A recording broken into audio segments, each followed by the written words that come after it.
How do you achieve mastery in everything in life? What a big undertaking, you would believe. Well, actually, the mastery process of getting good at something is repeatable and actionable for basically everything. So here's the roadmap for you. You can attach meaning to your life, but that meaning is yours and yours alone. It's not objective. It's not an absolute. Now, first of all, why would you want to be a master at something? Well, why not? What else is there to do to life but to master it? Do you want to master your life? Do you want to master your fate? Do you want to become a master of your own destiny? If you know anything else that is better and more worthwhile to do with our lives, let me know. But so far, I have not found it. Like becoming a master in a certain area, I think it's one of the most, if not the most fulfilling thing any human being could do in his life. Whether it's mastering your own psychology, your own self-improvement, self-development, mastering a sport, mastering video editing, like what I want to do, mastering public speaking, which is something I'm working on right now. So what makes me qualified to talk about this? Not that I've become a master in everything in life, but I've sort of mastered certain areas in my life. I've become not that bad. In piano, I've studied the piano for about 12 years, and I graduated at the highest level at a music conservatory. I've mastered other arts, like this art called pen spinning. I wish I had it one sec. I had a special pen where I just do this crazy tricks and shit, and I used to be like really good, like not world class, but I was pretty good at it. And I wish I had a better pen because this one really sucks. But hey, basically, I got good at a few things in my life pretty fast. I really like learning things, and I'm still on my apprenticeship into becoming better at video editing, filmmaking. I'm not a master yet, but I can tell you what I've learned from what I've done. So what I've learned through 12 years of piano, to become good at something, you need a lot of drudgery. You need to be willing to accept the process. Drudgery, hard work, putting in the hard work, persistence in one area. And often what I've realized through this process of becoming better is that most of the time, the exercises, the practices that necessitate the most amount of willpower and are the hardest and the most challenging are usually the activities that yield the most return on investment for your practice. So if you want the most out of your practice, if you want to become a master faster, you have to practice intensely on the hardest things that you don't want necessarily to look at. So for example, if you want to master your life, you want to master self-development, one really hard thing to do is meditation, for example. Something that a lot of us would want to resist, because you're literally sitting down and resisting every single human impulse known to man, right?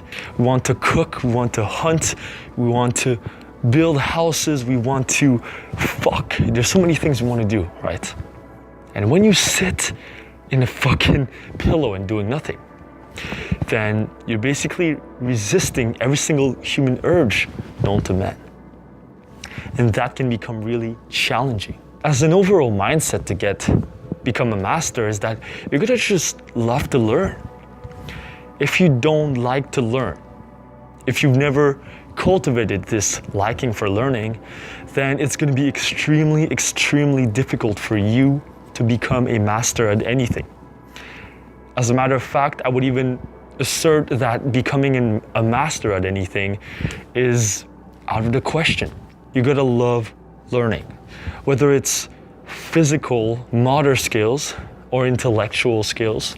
If you're listening to this video, I'm assuming you have at least some amount of intellectual liking to things, right? You have good intellectual taste, because I am good taste.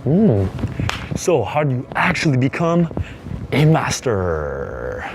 Step number 1, sort through all the bullshit information and find the right information, the right technique to practice, and practice it, right? Let's say you want to learn a new language. You want to learn how to speak French. Esti de Christ, tu vas apprendre le français. So if you want to learn French for any language, for example, you have about 20% of, not even, you have like 10% of the language that people use like 90 to 95% of the time, right? And then if you just focus on that 10%, you can learn a lot faster. It's called the Pareto principle, the 80-20 rule, right? It's rounded out like 80-20. 80% of your result will often come from 20% of your actions. So when you sort through information on step 1, make sure that you focus on that one aspect that will yield the most amount of return on your investment. For example, for self-development, what is that one technique that will make you grow really well? There are many techniques. There is meditation, journaling. Find the right technique for you that you need in your life right now. For example, if you have your mind in it, like lost everywhere and shit, maybe you need more meditation. Or if you have a hard time thinking rationally and you're very emotional, maybe you need a journal so you can write down and like analyze your thought process more logically, rationally. Step number 2, set appropriate goals that are aligned to your skill level, whatever skill level you're at. For example, setting appropriate goals, 20 minutes of meditation, or 30 minutes if you're a little more advanced, or 1 hour if you're really advanced, or 15 minutes, 5 minutes if you're starting off.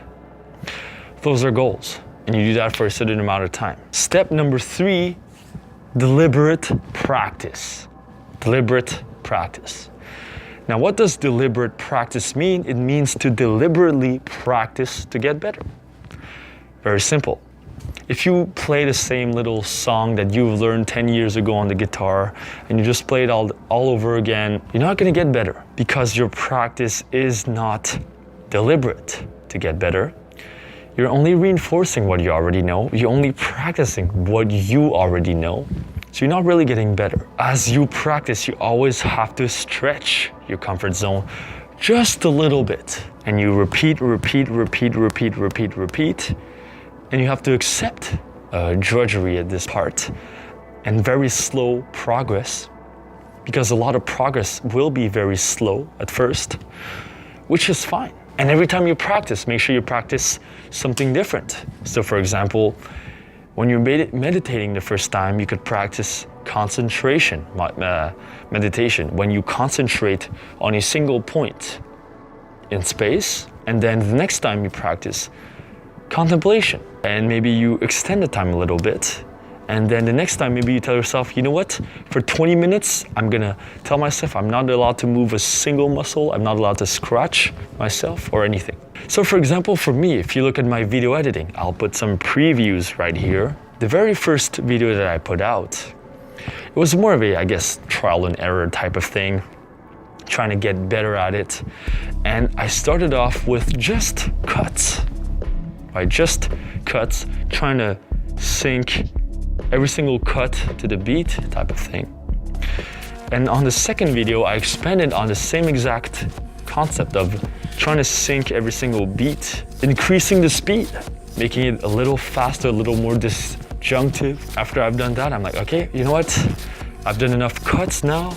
I'm gonna go and transition and try to do something different. So on my third video called Flow, I focus on the slow motion, right?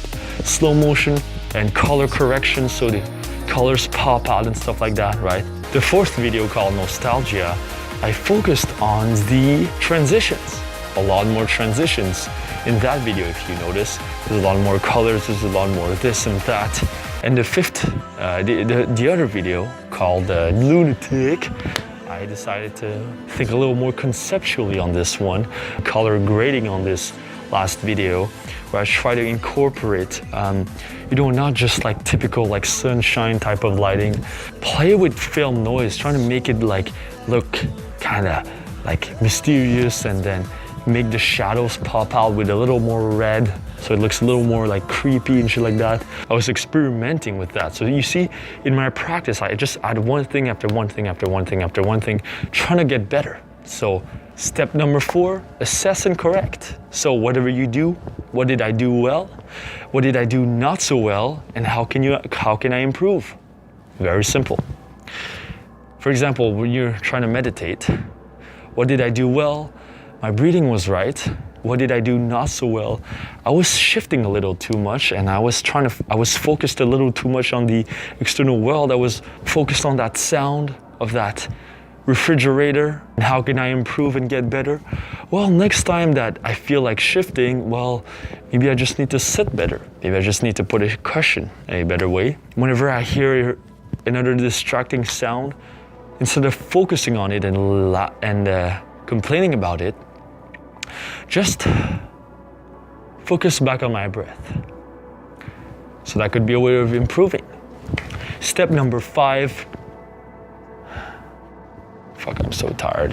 One sec, I gotta drink some water. Practice until it becomes assimilated.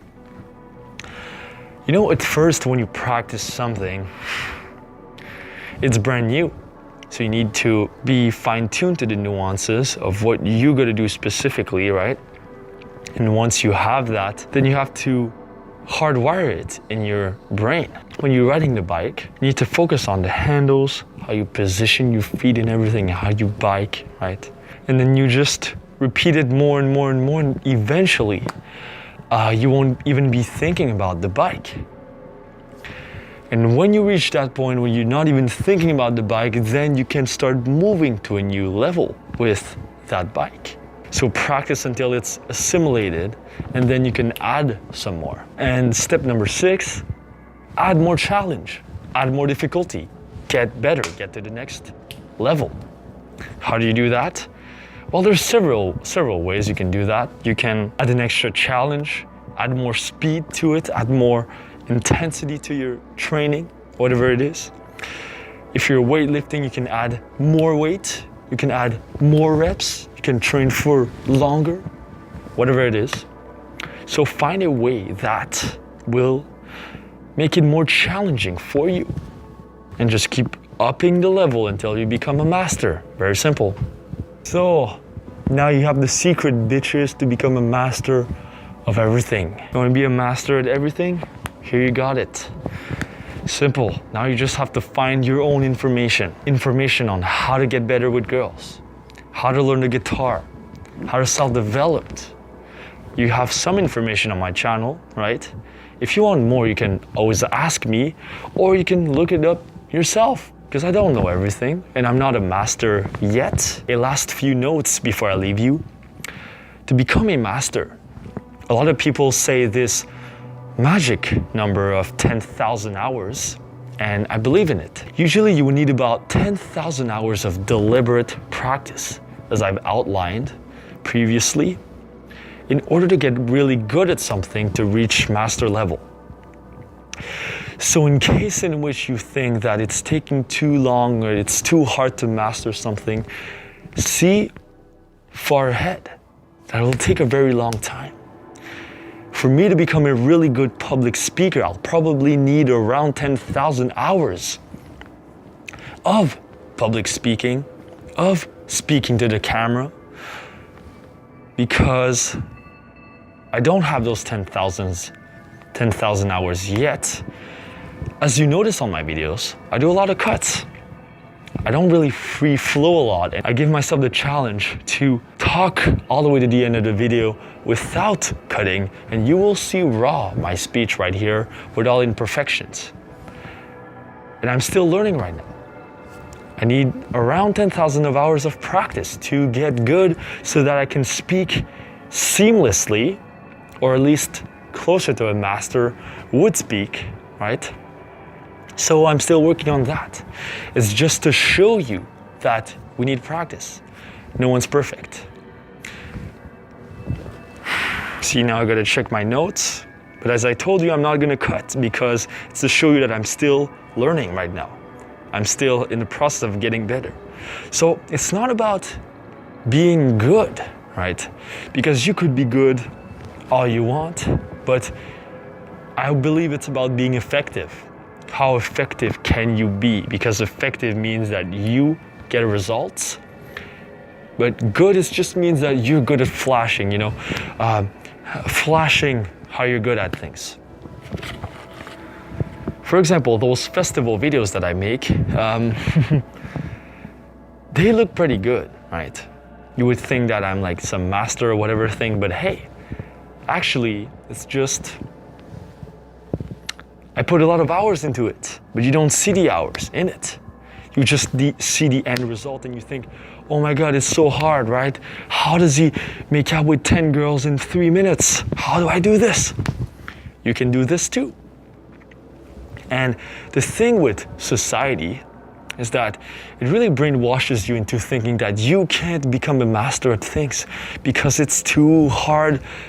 And why don't you just get a job, go to education, go get a school diploma, whatever thing, right?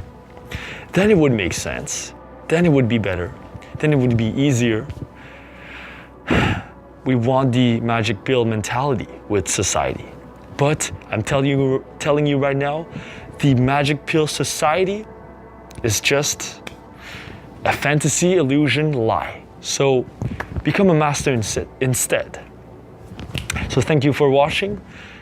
That was fun to make. It's my second video in a row. I think I'm gonna go to sleep now because I don't know, I'm feeling a little strange, dizzy right now. I need to hydrate myself. Anyways, thank you for watching. Leave me your comments because I read every single comment and I reply to every single comment. The best suggestion, I might make a video about it, right? So click on the bell to receive all my fucking videos and I'll see you next time, bitches. Thanks for watching.